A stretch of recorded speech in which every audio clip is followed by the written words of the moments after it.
اعوذ باللہ من الشیطان الرجیم بسم اللہ الرحمن الرحیم۔ غزوہ بدر ماہ رمضان کی 17 تاریخ کو ہوا۔ مسلمان روزے کے ساتھ تھے۔ جب آپ صلی اللہ علیہ وآلہ وسلم بدر کے مارکہ کے لیے روانہ ہوئے تو مدینہ میں اپنا قائم مقام حضرت ابو لبابہ بن عبد المنذر کو مقرر کیا اور جنگ کے دوران مہاجرین کا علم حضرت علی کے حوالے کیا اور انصار کا علم سعد بن عبادہ کے حوالے کیا اور جنرل کمان مصعب بن عمیر کے حوالے کی۔ تقریباً 28 رمضان کو آپ صلی اللہ علیہ وآلہ وسلم کامیابی کے ساتھ واپس مدینہ آ گئے، کیونکہ رمضان کا مہینہ تھا۔ ہو سکتا ہے کہ مشرکین مکہ نے جنگ کے لیے یہ مناسب موقع سوچا ہو کہ مسلمان کیونکہ روزوں میں ہیں، بھوکے پیاسے ہوں گے، تو شاید ان کی کمزوری سے فائدہ اٹھایا جا سکتا ہے، لیکن جو بھی ہے وہ سارے ناکام ہوئے اور فیصلہ ہو گیا۔ 28 رمضان کو مجاہدین بدر مدینہ واپس پہنچے۔ 2 دن بعد عید تھی۔ مسلمانوں نے وہ عید منائی۔ عید کے تقریباً دوسرے یا تیسرے روز ماہ شوال کے ابتدائی دنوں میں ایک ناپسندیدہ واقعہ ہوا۔ واقعہ کچھ اس طرح ہوا کہ ایک مسلمان خاتون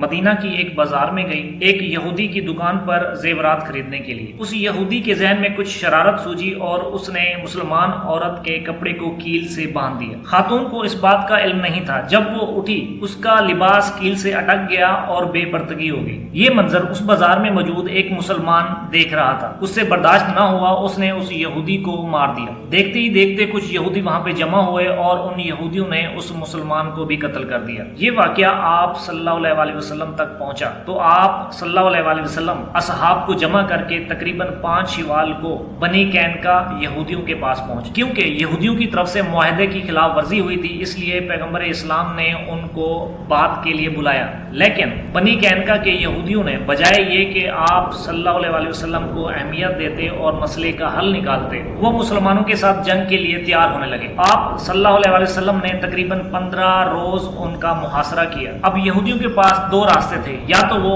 آپ صلی اللہ علیہ وآلہ وسلم کے ساتھ اور مسلمانوں کے ساتھ جنگ کریں، یا پھر یہ کہ وہ شہر بدر ہو جائیں۔ اور آخرکار یہی ہوا کہ بنی قینقاع کے ساتھ 100 نفوس کو شہر بدر کر دیا گیا اور وہ مدینہ سے نکل گئے۔ یہ تقریباً 6واں غزوہ تھا۔ اس غزوہ کے دوران آپ صلی اللہ علیہ وآلہ وسلم نے علم حضرت علی کے حوالے کیا اور مدینہ میں اپنا قائم مقام ابو لبابہ بن عبد المنذر کو مقرر کیا۔ بنو قینقاع کا قبیلہ مدینہ کے بالکل پاس ہی مقام قباء کے قریب مقیم تھا اور یہاں سے ان کو شہر بدر کر دیا گیا۔ آپ صلی اللہ علیہ وسلم تقریباً 15 دن کے بعد مدینہ واپس آ گئے اور تقریباً اگلا مہینہ شوال کے بعد ذیقعد تک آپ مدینہ میں ہی رہے۔ تقریباً 1 ذی الحجہ کو حضرت فاطمہ اور حضرت علی کی شادی ہوئی۔ بدر کی لڑائی میں مشرکین مکہ کو بدترین شکست ہوئی۔ نہ صرف یہ کہ بدترین شکست ہوئی بلکہ ان کے تمام سردار قتل ہو گئے۔ مشرکین مکہ کا صرف اب ایک سردار باقی تھا اور وہ ابو سفیان تھا۔ ابو سفیان مدینہ میں سکون سے نہیں رہا، وہ سازشیں کرتا رہا اور ایک بڑی جنگ کی تیاری کرتا رہا۔ ابو سفیان کی بیوی بھی ابو سفیان کے ہمراہ تھی۔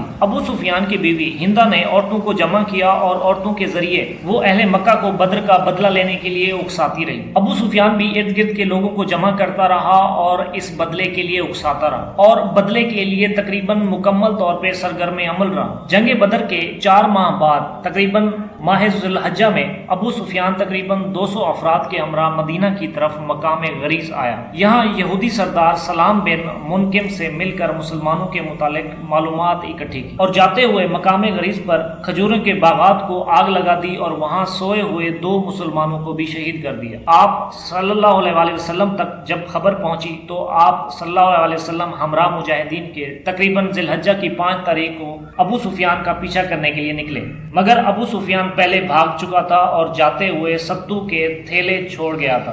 آپ صلی اللہ علیہ وآلہ وسلم تقریباً ذی الحجہ 8 کو واپس مدینہ آ گئے۔ تقریباً ستو کے تھیلے کی وجہ سے ہی اس غزوہ کو غزوہ سویق کا نام دیا جاتا ہے، جو تقریباً 7واں غزوہ ہے۔ مدینہ سے نکلنے سے پہلے آپ صلی اللہ علیہ وآلہ وسلم نے مدینہ میں قائم مقام بشیر بن عبد المنذر کو قرار دیا۔ جنگ کا علم کس کے پاس تھا اس کے بارے میں کوئی معلومات موجود نہیں۔ اس پوری مہم میں 2 صحابی شہید ہوئے جن کو ابو سفیان نے قتل کیا تھا۔ کیونکہ جنگ نہیں ہوئی اس وجہ سے مال غنیمت اور باقی مقتولین کا کوئی تصور پیدا نہیں ہوتا۔ یہ غزوہ مدینہ منورہ کے بالکل قریب مقام غریض پر واقع ہے۔ غزوہ سویق کے بعد تقریباً 1 ماہ آپ صلی اللہ علیہ وسلم مدینہ منورہ میں رہے۔ اس کے بعد تقریباً محرم کے نصف میں 3 ہجری کو آپ صلی اللہ علیہ وسلم کے پاس ایک خبر پہنچی کہ غزوہ بنی سلیم دیگر گروہوں کے ساتھ مل کر مسلمانوں کے خلاف سازشیں کر رہا ہے۔ آپ صلی اللہ علیہ وسلم نے ہمراہ 200 مجاہدین کی تیاری کا ارادہ کیا۔ حضرت عبداللہ بن ام مکتوم کو مدینہ میں قائم مقام مقرر کیا اور جنگ کا علم حضرت علی کے حوالے کیا اور مقام کرکرا القدر تک پہنچے، جو کہ مدینہ سے تقریباً 90-95 میل دور ہے اور مکہ اور عراق کے درمیان کا علاقہ ہے، جہاں پہ بنی سلیم قبیلہ واقع ہوتا تھا۔ جب آپ صلی اللہ علیہ وسلم کرکرا القدر کے مقام پر پہنچے تو بنی سلیم کو پہلے ہی خبر ہو چکی تھی اور ان کے ساتھی قبیلہ بنو غطفان کو بھی خبر ہو چکی تھی۔ یہ خبر پا کر وہ وہاں سے فرار ہو گئے۔ اس مہم کے دوران کوئی بھی صحابی شہید نہیں ہوا، نہ ہی قیدی ہوا، کیونکہ کوئی جنگ کی نوبت ہی نہیں آئی، لیکن اس دوران ایک غلام قیدی ہوا اور 500 اونٹ مسلمانوں کو مال غنیمت ملا۔ اس مہم میں تقریباً 15 دن صرف ہوئے اور محرم کے ماہ میں ہی آپ صلی اللہ علیہ وسلم مہم مکمل کر کر واپس مدینہ آ گئے۔ اس مہم کو مقام کرکرات القدر کی وجہ سے غزوہ کرکرات القدر کہا جاتا ہے یا کرارات القدر بھی کہا جاتا ہے۔ یہ 8واں غزوہ تھا۔ اس کے بعد ماہ سفر پورا تقریباً آپ صلی اللہ علیہ وسلم نے مدینہ میں ہی گزارا۔ آپ صلی اللہ علیہ وسلم کے کردار کی وجہ سے، تبلیغ کی وجہ سے اور مسلمانوں کے کردار کی وجہ سے بہت سارے دوسرے لوگ بھی اسلام میں آ رہے تھے۔ اسلام کا دائرہ جیسے جیسے بڑھ رہا تھا، بہت سارے لوگوں کی مخالفت میں بھی اضافہ ہو رہا تھا۔ ایسے ایسے اسلام کے دشمن سامنے آ رہے تھے جن کے بارے میں پہلے اندازہ بھی نہیں تھا۔ آپ صلی اللہ علیہ وسلم تک خبریں مسلسل پہنچ رہی تھی کہ کس کس قبیلے میں آپ صلی اللہ علیہ وسلم کے خلاف سازشیں ہو رہی ہیں اور اسلام کے خلاف محاذ آرائی ہو رہی ہے۔ اسی دوران قبیلہ بنو غطفان اور دیگر قبائل کے بارے میں پتہ چلا کہ وہ آپ صلی اللہ علیہ وسلم کے اسلام کے خلاف محاذ آرائی کرنا چاہتے ہیں، لہٰذا آپ صلی اللہ علیہ وسلم نے مجاہدین کی جماعت تیار کی اور تقریباً ربیع الاول کی 3 تاریخ کو مہم کے لیے روانہ ہو۔ اس مہم کے دوران تقریباً 450 مجاہدین شامل تھے۔ جانے سے پہلے آپ صلی اللہ علیہ وسلم نے مدینہ میں اپنا قائم مقام حضرت عثمان بن عفان کو مقرر کیا۔ جنگ کا علم کس کے حوالے کیا اس کے بارے میں کوئی معلومات موجود نہیں ہے۔ آپ صلی اللہ علیہ وسلم نجد میں مقام ذی امر پہنچے، جہاں آپ نے مطلوبہ قبائل بنی غطفان، بنی سالبہ اور بنی محارب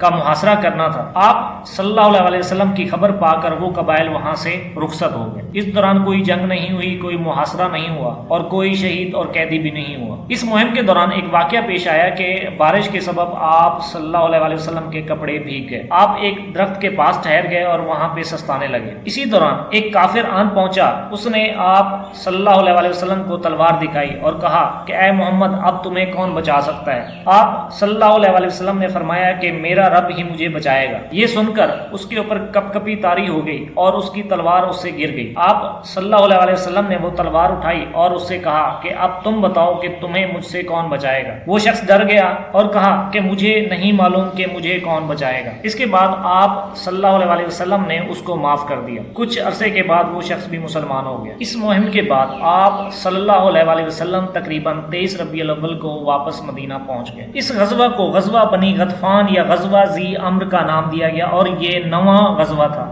غزوہ غطفان سے واپسی کے بعد آپ صلی اللہ علیہ وسلم تقریباً 10 سے 13 دن مدینہ منورہ میں مقیم رہے۔ اسی دوران آپ صلی اللہ علیہ وسلم تک ایک خبر پہنچی کہ بنی سلیم مقام بحران، جو کہ مدینہ منورہ سے تقریباً 49 میل کے فاصلے پر ہے، وہاں بیٹھ کے سازش کر رہے ہیں۔ یہ خبر سن کر آپ صلی اللہ علیہ وسلم تقریباً 300 اصحابہ کے ساتھ مدینہ منورہ سے نکلے اور وہاں جا کے پہنچے۔ اپنا قائم مقام عبداللہ بن ام مکتوم کو قرار دیا، جو کہ ایک نابینا اصحابی تھے۔ جب آپ صلی اللہ علیہ وسلم وہاں پر پہنچے تو وہ بنی سلیم کے لوگ پہلے ہی وہاں سے فرار ہو چکے تھے۔ کوئی جنگ نہیں ہوئی، کوئی قیدی نہیں ہوا، کوئی زخمی بھی نہیں ہوا۔ تقریباً 16 ربیع الاول کو آپ صلی اللہ علیہ وسلم اس مہم سے واپس آ گئے۔ اس مہم کا بنی سلیم کے اوپر بہت گہرا اثر ہوا۔ ان کو یہ سمجھ آ گئی کہ ہم لوگ سازش کر رہے ہوتے ہیں اور آپ صلی اللہ علیہ وسلم تک ان کی خبریں پہنچ جاتی ہیں اور مسلمان ہر وقت مستعد رہتے ہیں اور ہماری سازشوں تک پہنچ جاتے ہیں۔ اس کے بعد بنی سلیم نے مسلمانوں کے خلاف سازشیں کرنا کم کر دی اور ارد گرد کے باقی قبائل پر بھی یہ واضح ہو گیا کہ مسلمان بہت ہی مستعد رہتے ہیں، ان کے خلاف سازشیں کرنا اب بہت آسان نہیں ہے۔ یہ تقریباً 10واں غزوہ تھا اور اس غزوہ کو غزوہ بنی سلیم کے نام سے یاد کیا جاتا ہے، یا پھر اس غزوہ کو غزوہ بحران کا نام دیا جاتا ہے، جو کہ ایک مقام کا نام۔ یہ غزوہ سلیم یا غزوہ بحران تقریباً